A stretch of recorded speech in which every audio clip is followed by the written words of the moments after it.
Jumpa lagi saudara-saudaraku yang terkasih di dalam Yesus Kristus. Perjumpaan kita di dalam pemberitaan firman Tuhan selalu menambah semangat, menggairahkan hidup. Sebentar lagi kita akan mendengarkan firman Tuhan, dan kali ini saya berada di minum kopi Piltik biar nggak ritik, di Piltik Coffee and Homestay, kurang lebih 2 km dari kota Siborong-Borong menuju Sipahutar. Dan saya akan bercakap-cakap tentang firman Tuhan bersama dengan owner nih, Pak Siahaan Inang Boru Hutauruk. Ownernya Pak Siahaan, saya Parkarejo, Parhobas. Ownernya Pak Siahaan. Iya. Nah, Inang Hutauruk Parhobas. Owner jadi Parhobas. Nah, kan gitu. Oke. Nah, itulah saudara-saudara, kita akan mendengarkan firman Tuhan dari sini. Dan sebelum kita mendengarkan firman Tuhan, marilah kita berdoa. Damai sejahtera Allah yang melampaui segala akal, itulah kiranya menyertai saudara sekalian di dalam Kristus Yesus Tuhan kita. Amin. Amin. Saudara-saudaraku, firman Tuhan bagi kita dari 1 Tesalonika 5 ayat 24. Namun supaya memudahkan kita memahami, saya baca satu ayat terdahulu dari ayat 23. Inilah firman Tuhan. Semoga Allah damai sejahtera menguduskan kamu seluruhnya, dan semoga roh, jiwa, dan tubuhmu terpelihara sempurna dengan tak bercacat pada kedatangan Yesus Kristus Tuhan kita. Ia yang memanggil kamu adalah setia. Ia juga akan menggenapinya. Itulah firman Tuhan, saudara-saudara. Saudara-saudara, firman Tuhan berbicara kedatangan Kristus kembali. Kita sekarang hidup di zaman akhir.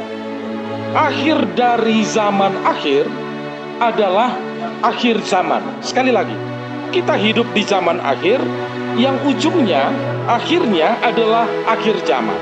Akhir zaman ditandai dengan kedatangan Kristus kembali. Nah, saudara-saudara, firman Tuhan ini membekali kita bagaimana kita hidup menyongsong kedatangan Kristus kembali. Tema firman Tuhan adalah setia. Ia yang memanggil kamu adalah setia, ia juga akan menggenapinya. Artinya, Allah memanggil kita di dalam Yesus Kristus. Dia menyelamatkan, menguduskan kita, dan itu dilakukan Allah sampai akhir zaman, sampai Kristus datang kembali. Nah, saudara-saudara, pertanyaannya adalah, Allah itu setia. Apakah kita setia? Tidak masuk akal saya apabila Allah setia menguduskan kita sampai akhir zaman, sementara kita tidak mau setia untuk dikuduskan oleh Tuhan. Kita tidak mau hidup sebagaimana tuntunan yang diberikan oleh Tuhan melalui firman-Nya. Nah, satu poin, satu syarat, Allah setia itu bukan pertanyaan. Itu sudah pasti. Yang jadi pertanyaan adalah kita. Maukah kita setia? Poin yang kedua, saudara-saudara, kesetiaan yang bagaimana? Yang dituntut di dalam kehidupan kita, karena tidak main-main. Kiri, kanan, depan, belakang kita selalu tergoda untuk keluar atau untuk tidak setia. Oleh karena itu, ini harus tegas. Yang pertama, setia itu adalah setia di dalam Tuhan. Apapun yang terjadi, tetap percaya kepada Yesus Kristus. Yang kedua, hidup orang beriman tidak pernah menjalani hanya jalan mulus. Jatuh bangun itu realita kehidupan kita. Nah, oleh karena itu, dalam jatuh bangun kehidupan, Apakah di dalam kehidupan sehari-hari, ataukah di dalam kehidupan profesi, ataukah dalam kehidupan keluarga dengan anak, istri, atau suami, jatuh bangun itu realita. Pertanyaannya, apakah kita tetap beriman di dalam jatuh bangun itu? Poin yang ketiga, iman tanpa perbuatan adalah mati. Artinya, apakah kita beriman kepada Yesus Kristus itu diperlihatkan oleh buah yang harus tetap kita produksi. Oleh karena itu poin ketiga, tetap percaya pun dalam berbagai jatuh bangun, tetap di dalam Kristus dan tetap menunjukkan buah bahwa kita orang percaya. Artinya, menyongsong kedatangan Kristus kembali, pertanyaannya bukan apakah kita percaya kepada Dia ya atau tidak, tapi pertanyaannya apakah Anda berbuah atau tidak. Seperti apa buah yang kita hasilkan di dalam kehidupan kita sebagai orang beriman. Itulah saudara-saudara. Tapi yang jelas sekali lagi akan saya tegaskan, mengulangi penegasan dari firman Tuhan, bahwa Allah kita itu setia, memilih kita, menguduskan kita, dan Dia tetap setia sampai pada akhir. Selamat buat saudara-saudara yang sudah percaya kepada Allah di dalam Yesus Kristus. Tapi jangan lupa, jangan berbahagia sendiri. Kita juga harus mengucapkan selamat kepada orang-orang yang akan dipilih oleh Allah di dalam Yesus Kristus. Artinya orang-orang yang kemudian menjadi percaya. Selamat ini buat kita dan buat siapa saja. Itu kebahagiaan sorgawi. Kesetiaan Allah itu kebahagiaan sorgawi untuk seluruh dunia. Kenapa saudara-saudara? Karena sejak awal kasih Allah dan kesetiaannya itu tidak dimaksudkan hanya untuk sekelompok orang, tidak hanya dimaksudkan untuk Anda dan saya, tetapi untuk semua. Oleh karena itu, seperti apapun orang lain, lihatlah mereka sebagai orang-orang yang di dalam rencana Allah. Jangan ada perasaan di hati kecil atau di pikiran kita menganggap orang lain itu sepertinya atau Jadi tetap bahwa siapapun dia, dalam kondisi apapun, dia sedang di dalam rencana Allah sejak semula sampai pada akhirnya. Karena Allah itu setia. Itulah saudara-saudara firman Tuhan bagi kita pada saat ini. Dan kita akan bersama-sama melalui saya dan Inang Tauruk bercakap-cakap bagaimana bunyi kesetiaan ini di dalam kehidupan. Baik, silakan memang mungkin bentuknya pertanyaan atau saya harus jawab seperti apa. Ya, Kesetiaan itu mau dilihat dari sisi mana nih? Setia dari sisi, kalau kami bicara tidak dari sisi Alkitabiah pastinya, tapi dari sisi hospitality mungkin maksud Ama? Oke. Ya, jadi ini kan Piltik Cafe and Homestay. Iya, betul. Tentu ini dibangun ada konsepnya. Pasti. Dan saya yakin konsep pembangunan ini tentu yang baik. Iya. Dan untuk yang baik butuh kesetiaan. Pertanyaan saya, karena ini kaitannya dengan bisnis. Apakah konsep yang semula yang baik itu mampu dipertahankan sampai sekarang, bahkan sampai nanti? Bahkan konsep yang baik itu jangan-jangan bisa semakin meningkat lebih baik. Atau ada degradasi. Nah, ini kita ingin tahu dalam konteks usaha, bisnis, ya. Ya, begitu. Baik. Piltik Coffee sebetulnya berdiri, saya lihat ke sana atau lihat kamar? Lihat kamera. Piltik Coffee sebetulnya berdiri karena pekerjaan kami waktu baru saja pindah dari Jakarta. Jadi misi kami pindah dari Jakarta adalah untuk membangun anak-anak mudanya di bidang belum hospitality tapi bahasa Inggris. Jadi kami membangun rumah-rumah belajar. Saya menginisiasi pembangunan rumah belajar yang disebut Let's Speak English, dan saya mulai mengajar di Dolok Sibutuan di Balige. Kebetulan itu adalah kampung dari nenek moyang Siahaan. Suami saya Edward Tigor Siahaan. Jadi saya mulai mengajar di situ tahun 2014 sampai 2015, ekstrakurikuler bahasa Inggris di SD negeri yang sangat kecil. Jadi saya bisa mengajar kelas 1, 2, 3 dalam satu kelas dan kelas 4, 5, 6 di dalam satu kelas. Saya 2 kali mengajar hari Jumat dan Sabtu sebagai ekstrakurikuler. Lalu pulang dari sana saya mengajar juga, saya buka rumah belajar gratis di rumah kontrak kami. Kami mengontrak rumah Bapak Bisuk Siahaan di Dan kemudian Balige. setelah itu baru pindah ke sini atau gimana? Kemudian belum pindah, Oh, belum. belum pindah karena kami belum punya apa-apa di sini. Lalu hanya punya satu area di Siborong-Borong, satu lokasi di mana di situ kami bangun rumah belajar juga, gedung yang bagus, kita sebut Let's Speak English. Dan saya di tahun kedua saya tinggal di Danau Toba, saya mulai mengajar juga di Balige. Jadi dari situ ternyata nama Piltik, bukan Piltik, nama Let's Speak English itu sampai ke Eropa gitu ya. Kemudian ada kawan kami seorang musikus Marga Manik yang menikah dengan Boru Belanda.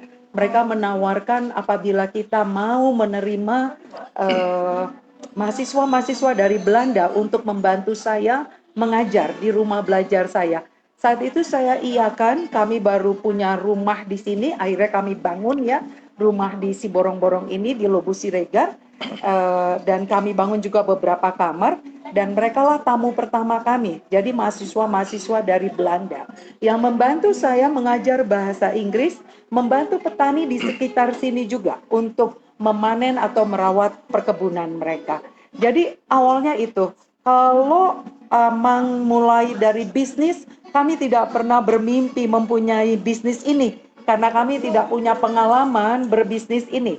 Suami saya seorang fotografer, dia adalah seniman, seperti itu. Jadi awalnya memang Piltik ini kami bangun karena saya ingin memberikan pelayanan yang terbaik untuk para mahasiswa yang mengajar, membantu saya mengajar. Kalau saya simpulkan, di awal memang ada konsep yang baik, sifatnya sosial, let's speak English, let us speak English, kan begitu, gratis, kemudian berkembang yang tujuannya untuk memberikan sesuatu pelayanan yang terbaik. Dan ini bisa jalan, tetapi kemudian yang tidak terpikirkan, ada konsep usaha begini, akhirnya ini justru menopang hal-hal yang baik tadi. Jadi kalau saya sih lihat gini, saya mungkin bisa bersaksi betapa Tuhan sungguh sangat baik. Waktu kami mau pindah meninggalkan Jakarta, saya bilang ke suami saya, kalau saya jauh-jauh tinggal di Danau Toba, saya harus lihat Danau Toba itu. Saya harus berada di pinggir Danau Toba, artinya saya mau punya rumah di pantai. Ternyata Tuhan tidak kasih. Lalu ajaib sekali, ada yang menawarkan, saya bisa melihat Danau Toba loh dari kejauhan. Tapi ternyata itu pun gagal. Lalu ada orang baik yang menawarkan tanah ini. Dan tanah ini kami beli setelah kami membangun sekolah di kota. Jadi dari sini ke kota kurang dari 5 menit. Dan yang lebih ajaib lagi, kampung mertua saya masuk ke dalam kurang dari 5 menit juga. Jadi kami berada sungguh strategis waktu itu, berpikir di antara sekolah sama rumah mertua. Puji Tuhan, artinya niat yang baik itu memberikan pelayanan yang terbaik. Ternyata Tuhan memberikan lebih daripada apa yang kita mimpikan. Exactly. Puji Tuhan, karena posisi ini sangat-sangat tepat dan strategis yang diberikan Tuhan, yang tidak terpikirkan sebelumnya. Tapi waktu itu strategis dalam arti kata dekat dengan sekolah saya, dekat dengan kampung mertua. Karena mahasiswa-mahasiswa ini saya kirim ke kampung mertua. Jadi kenapa ke sana supaya lebih mudah menghubungkan mereka dengan para. Nah, saya mau tanya ini, karena tadinya ini nggak terpikir, tetapi Tuhan beri dan akhirnya berkembang. Pertanyaan saya, Ada nggak keyakinan Inang bahwa konsep yang baik yang pertama itu betul-betul diberkati Tuhan dan itu betul-betul dengan niat baik yang tulus sebagai buah dari iman percaya kepada Tuhan dan itu yang membawa perjalanan sampai sekarang? Ya, saya yakin itu. Saya percaya Tuhan sediakan itu untuk kami, sediakan semuanya, termasuk sampai orang bilang siapa sih ghost whisper kalian? Waktu kami pindah eh, airport Silangit itu masih airport kecil, ya. Jadi mereka nggak percaya siapa yang memberitahukan. Kita nggak tahu siapa, tapi kita ikuti aja apa yang Tuhan sediakan, dan ini yang Tuhan sediakan lebih dari sungguh beyond our expectation. Saya nggak ngebayang atau saya tidak terbayang apabila saya sekarang tinggal di Bali G yang bisa melihat Danau Toba dari kejauhan itu. Betapa kepanasannya saya. Nah, sementara di sini saya mendapatkan memang tidak melihat Danau Toba, tapi segar sekali ya, ada pemandangan sawah, bukit, dan udaranya yang sejuk tak ada duanya. Nah ini konkret, saya itu nggak tahu Piltik sebelumnya.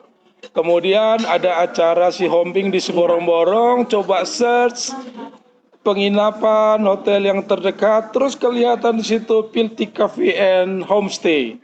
Coba-coba dapat dan nginap saya di sini 2 hari. Iya, betul. Apa yang saya rasakan? Ya, saya merasakan di sini di samping udara yang sejuk, tetapi terutama nyaman, tenang. Nah ini penting. Iya, betul. Kita bisa menginap kadangkala di hotel indah. Pertanyaannya setelah 1-2 hari nyaman nggak? Ya. Nah itu harus diuji dan saya menemukan itu di sini. Apalagi ditambahkan dengan kopinya yang enak. Ini kopi. Ya. Abang Sapi nggak minum kopi. Ya. Ini pineapple ginger sangat nyaman untuk di badan. Ayo mari silakan minum. Terima kasih. Ya.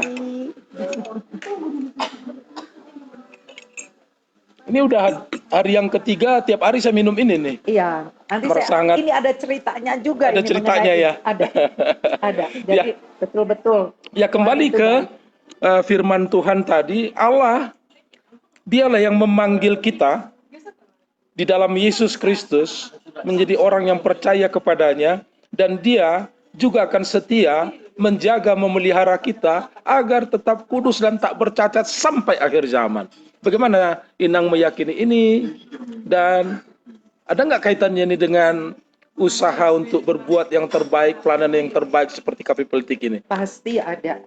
Jadi kami berusaha memberikan yang terbaik, menjadi kalau boleh saya katakan ini juga dari beberapa menteri yang hadir datang ke Piltik melihat secara langsung dan mengatakan bahwa Piltik harus menjadi trendsetter atau acuan untuk usaha-usaha di bidang hospitality, pelayanan.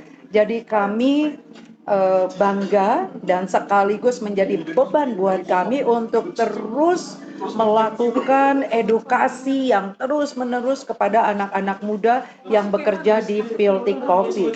Mereka adalah anak-anak muda yang kami rekrut di sini. Jadi bukan orang dari Jakarta. Seperti itu. Kami menerima raw, ibaratnya kalau bahan raw materials. Sangat amat raw. Segala sesuatu harus kami latih, kami edukasi untuk mencapai target yang sudah kami set. Nah ini sudah berapa tahun nih? Piltik bulan Desember nanti berusia 7 tahun. Ya 7 tahun sampai Desember. 7 tahun dan 10 tahun kepindahan kami dari Jakarta. Nah saya teringat tadi dikatakan, jadi ketika dikatakan ini kalau menjadi model untuk hospitality, pelayanan, dan itu menjadi tambah sepertinya ada terbeban. Iya, betul. Nah, faktanya 7 tahun sudah dilewati. Dan puji Tuhan, banyak peningkatan setiap tahun. Jadi beban itu sebetulnya beban untuk memacu lebih lagi. Betul. Karena apa? 7 tahun sudah terbukti dan pasti akan lewat tahun ke-8, ke-9, ke-10. Sebelum kita mengakhiri, renungan dan percakapan ini, marilah kita berdoa.